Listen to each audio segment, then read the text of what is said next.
BBQ is the only cooking method that people will drive 4 hours for and then argue about the entire way home. The word barbecue comes from barbacoa, a word the Spanish encountered in the Caribbean in the late 15th century, borrowed from the Tano people of Hispaniola, who used it to describe a wooden framework set over a fire on which meat was slowly cooked by smoke and indirect heat. The Spanish brought the technique north. It moved through the American South with the labor of enslaved Africans who became the true architects of American BB culture, the pit masters who understood fire management, who knew which wood produced which flavor, who developed the techniques of low heat and long time that transformed the cheapest, toughest cuts of an animal into something transcendent. This history is not a footnote. It is the foundation. American barbecue is inseparable from the history of slavery and the communities that came after it, and the pitmasters who built regional BBQ traditions, many of them black men and women whose names are not as famous as the restaurants that eventually commercialized their techniques, deserve to be understood as the originators of one of America's greatest culinary contributions. The reason BBQ uses brisket and pork shoulder and ribs rather than premium cuts is the same reason those cuts were available to the people who developed the cuisine in the first place. They were the cuts nobody else wanted. That necessity became genius. Low and slow cooking, maintaining temperatures between 225 and 275 degrees Fahrenheit for anywhere between 4 and 18 hours breaks down the tough collagen and working muscles into gelatin, which lubricates the meat fibers and creates the unctuous pull-apart tenderness that defines great barbecue. At its core, BBQ is the story of people doing extraordinary things with what they were given. And that story is as important as the smoke ring. Texas barbecue operates on a philosophy that can be stated in one sentence: the meat is the seasoning. We're going to be in Central Texas, in the corridor running from Austin through Lockhart through Luling, beef brisket is rubbed with nothing but salt and coarse black pepper, smoked over post oak for 12 to 16 hours at low temperature, and served without sauce. Hope you guys enjoy. Cheers. The sauce sits on the table as an option, not a requirement, and any suspect from the Central Texas will tell you that you can get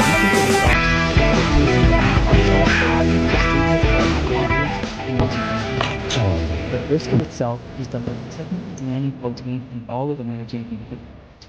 It is a single muscle that controls from a testic account, a muscle that works hard through the animal's life and accumulates collagen in proportion to that work that requires not just long cooking, but precise navigation of a phenomenon called the stall. At around 160 degrees internal temperature, the brisket's surface moisture evaporates and cools the meat faster than the cooker can heat it, causing the internal temperature to plateau for hours. Amateur cooks wrap the brisket in foil to power through the stall, the Texas crutch, as it's called. The best Central Texas pitmasters ride through it bare, because the extended time at that temperature is where the dark, heavily seasoned exterior crust develops its full depth and its ability to almost shatter under a knife while the interior remains yielding and moist. The bark is not burnt meat, it is concentrated flavor. The Maillard reaction and smoke and salt working together over time to produce something no oven can replicate. Aaron Franklin of Franklin Barbecue in Austin, who built a line that forms before dawn and earned the first Michelin star ever awarded to a barbecue restaurant, has said that a brisket is done when it's done, not when the clock says it is, which is the most useful and the most frustrating advice in cooking simultaneously. Kansas City barbecue is where the sauce becomes the statement, and understanding why requires understanding what Kansas City was at the turn of the 20th century. It was the crossroads of American meat, processing the stockyards that processed cattle from Texas, hogs from the Midwest, and lamb from the plains all intersected in Kansas City, which meant that every cut of every animal was available in abundance. Kansas City barbecue consequently smokes everything: beef, pork, chicken, turkey, lamb, burnt ends, and ties it together with a sauce that is the most recognized barbecue sauce style in the world: thick, sweet, tangy, tomato and molasses based. Applied during and after cooking to build layers of caramelized complexity on the surface of the meat. The burnt ends are the invention that Kansas City gave the world that deserves specific recognition. Originally, the trim from smoked brisket point the fattier, more marbled end of the brisket burnt ends were the pieces that were too irregular and too charred on the exterior to slice cleanly. So they were chopped, sauced, and returned to the smoker to caramelize further. What started as the thing you gave away free at the counter became the most sought-after item on any Kansas City barbecue menu. A proper burnt end is a cube of brisket point that has been smoked, rested, cubed, sauced, and then put back into the heat until the exterior is lacquered and the interior is molten with rendered fat. It is one of the greatest bites in American food culture, and it was born from the impulse not to waste anything. Memphis barbecue is a city divided against itself in the most productive way possible.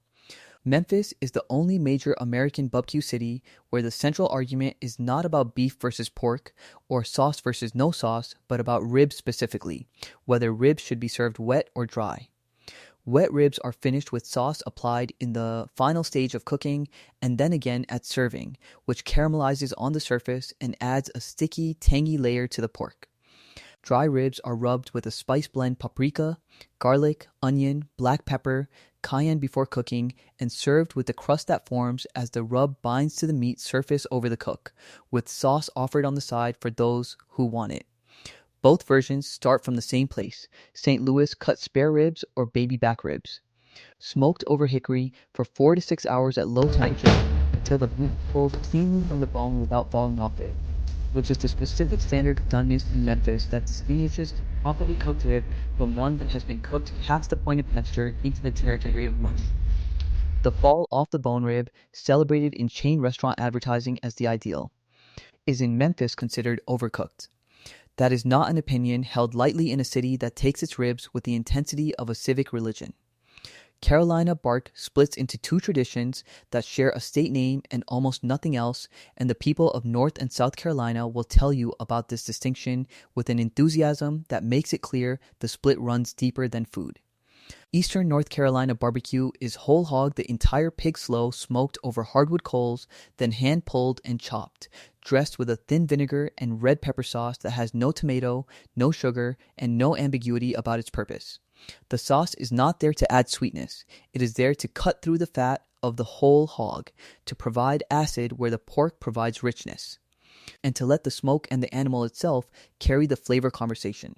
Western North Carolina Bubbick Lexington style uses only the pork shoulder, adds a small amount of ketchup to the vinegar base to create what locals call dip, and would like you to understand that this is a completely distinct tradition from Eastern style and should be treated accordingly. South Carolina introduces a fourth sauce type that exists nowhere else in American barbecue, mustard-based sauce, yellow and tangy, tracing its roots to the German immigrant communities that settled in the South Carolina Midlands in the 18th century and brought their mustard traditions with them.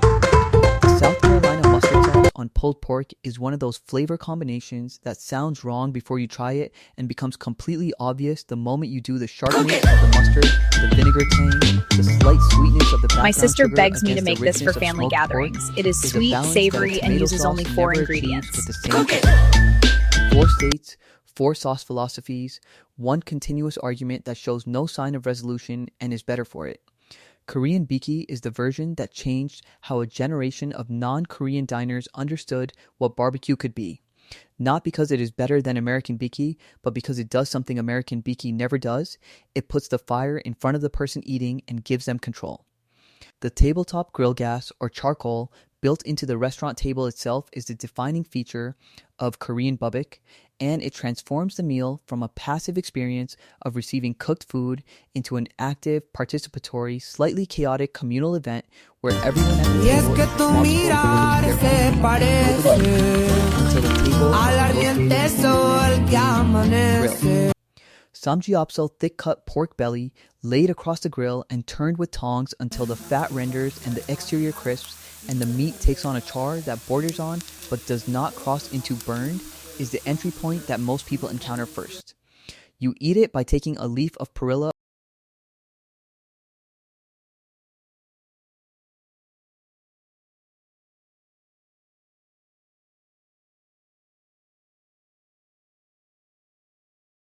in temperatures, hot pork, cool lettuce, fermented kimchi, raw garlic in a single mouthful is so precise in its contrast that it makes eating it alone at a table feel like a waste of an experience. Korean BBQ is designed for company. Eating it by yourself is technically possible and quietly sad in a way that eating alone at most restaurants is not. Argentine Asado is the BBQ tradition that operates at the slowest speed and produces the most dramatic results, and the speed is not incidental, it is the philosophy. An asado is not an event with a time schedule. It is an event with a fire and people. Fire and people arrive at the right time. The asado naturally asado is a fire and budget. Typically, the doctor or other dense Argentine arguments manages not pleasant but coals, because Argentine asado is cooked entirely over embers rather than direct flame. Meat is placed on a parrilla, a grill grate, at a height carefully calibrated to the heat of the coals beneath, and it cooks slowly with no rushing, turned once or maybe twice over the course of an hour or more. The cuts favored in an asado include fila de asado, goat ribs cut across the bones in thin strips of vaccio flank, and chorizo, morcilla sausages cooked alongside the larger cuts. There is no rub beyond salt. There is no sauce beyond chimichurri parsley, garlic, olive oil, red wine vinegar, red pepper flakes, which is applied after cooking, not during, because fat dripping onto coals during cooking already provides all the smoke a properly managed asado needs. The result is meat with a clean, direct beefiness and a char that comes from patience rather than heat, which tastes completely different from meat cooked fast over high temperature. Argentina produces some of the best beef in the world, and Argentine Asado treats it with exactly the respect that deserves.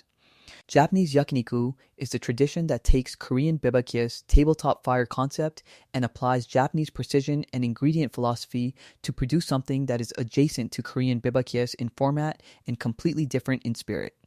Yakiniku literally grilled meat arrived in Japan in the post-war period, brought largely by Korean communities living in Japan, and was gradually transformed into a Japanese cuisine through the application of Japanese aesthetics, smaller portions of higher quality, presented more carefully, dipped in a soy-based sauce with mirin, sake, and garlic before or after cooking rather than wrapped and assembled.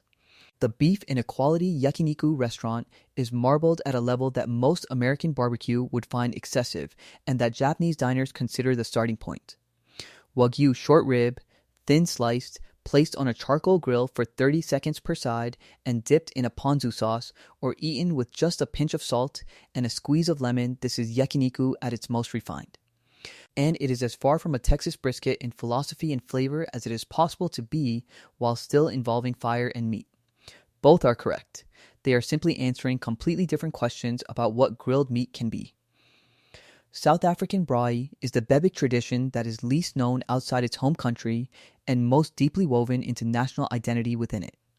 The braai, an Afrikaans word derived from the Dutch braden, to roast, is less a cooking method and more a social institution that cuts across the racial, linguistic, and cultural divisions of post-apartheid South Africa with a universality that few things in the country achieve. Every South African, regardless of background, has a relationship with the braai. The fire is wood always wood, never charcoal briquettes, which South Africans regard with the same mild contempt that Texans reserve for gas grills, and the cooking is over direct heat rather than the low and slow, indirect heat of American BBQ. Boerewors, a coiled farmer's sausage made from coarsely ground beef and pork seasoned with coriander, cloves, and nutmeg, is the centerpiece of any braai. Coiled on the grid hole and turned carefully to preserve the casing.